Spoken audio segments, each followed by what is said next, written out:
दुलाराय बर' फरायसा आफाद NDBP आरो PGSCBM नि खुंफुंनायाव मोनसे सुबुं गौमा लानाय जादों 25 फेब्रुआरि 2019 क'क्राझार जिल्लायाव माइदांस्रि फोथार क'क्राझाराव निउ फ्लाइअभारनि खाथियाव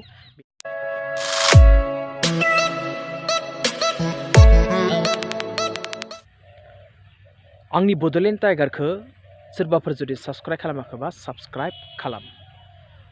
25 नभेम्बर 2019 मायथाइयाव दुलाराय बर' फरायसा आफाद NDBP people joint action committee for Bodoland movement बे मोनथाम आफादा जयै सुबुं गौमा लानाय जादों। बेनिखायनो गासै बर' रायजो राजाफोरखौ आं गुरै खावलायो नोंथांमोना बे सुबुं गौमायाव बाहागो लाहैनांगौ।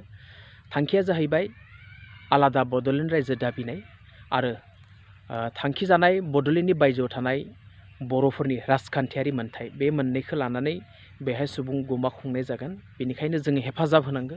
दुलाराय बर' फरायसा आफादनि जेसेबां प्रग्राम जायो, NDBP नि जेसेबां प्रग्राम जायो, PGSCBM नि जेसेबां प्रग्राम जायो, जों बर' हारिया एस बड' पिपुल्स बर' माहारि हिसाबै जोङो हेल्प खालामनांगौ, थांनांगौ, मिटिंआव नुजाहैनांगौ, लैहोर लैहोर थांनांगौ।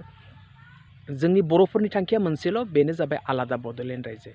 आं गुरै खावलायो गासै बर' रायजो राजा नोंथांमोनखौ दुलाराय बर' फरायसा आफादा जोबोर खस्थ' खालामगासिनो दं, NDBP आ जोबोर खस्थ' खालामगासिनो दं आरो people joint action committee for Bodoland movement बे मोनथाम आफाद आरो गोबां बर'नि आफादफोरानो बड'लेण्ड मोननांगौनि थाखाय जोबोर खस्थ' खालामगासिनो दङ। बेनिखायनो जोङो बिथांमोननि मोनफ्रोमबो प्रग्रामाव जों हेल्प खालामनांगौ, नुजाहैनांगौ।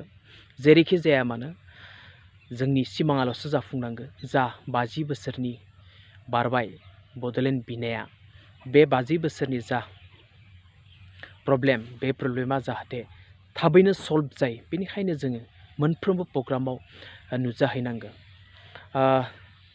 जोंनि जा पिपुल जइन्ट एक्शन कमिटियाबो खावनै जाबाय, दुखुनि बाथ्रा माथो खालामबावनो। NDB आ मोनब्रै जाबाय, जोंहा गबिन्दनि थाहैबाय, रन्जननि थाहैबाय, धीरेननि थाहैबाय, एसनि थाहैबाय। जोबोद दुखुनि बाथ्रा, गावनो नाङामोन नाथाय गावबाय, मा खालामबावनो। आङो बे गासै आरो माबायाबो खावनै जाहैबाय जोंनिया पिपुल जइन्ट एक्शन कमिटियाबो मोननै बाहागो जाहैबाय। गबिन्दनि मोनसे थाहैबाय, बिदिनो धीरेननि मोनसे थाहैबाय। जेसेबां गावा मानो आं मोनसेल'सो गुरै खावलायो, जाहाथे जोंनि गेजेराव जेबो दावराव दावसि जाया, अनलायनानै सोलिलायो। मिटिङाव निउसाव जा बुंलायो बुंलायबाय था, नाथाय रावबो अरिजिनेलि प्रेक्टिकेलि जाहाथे जेबो गाज्रि खामानि मावा, बेखौनो आं गुरै खावलायो। बेखौनो आं गासै बर' रायजो राजाफोरखौ गुरै खावलायो। नोंथांमोना जाहाथे धैर्य हमनानै खामानि मावो, नोंथांमोना जाहाथे धैर्यनि गेजेरजों थांनानै मोनसे मोजां जोंनि जा थांखि बेयाव सहैनो हायो। बेनिखायनो आं फिन गुरै खावलायबयो गासै बर' रायजो राजाफोरखौ एबसुनि मोनफ्रोम प्रग्रामाव जोङो लैहोर लैहोर फैनानै नुजाफैनो नांगौ। सोरबाफोर जुदि आंनि बड'लेण्ड टाइगार इउटुब चेनेलखौ साबस्क्राइब खालामाखैबा साबस्क्राइब खालाम, प्लिज।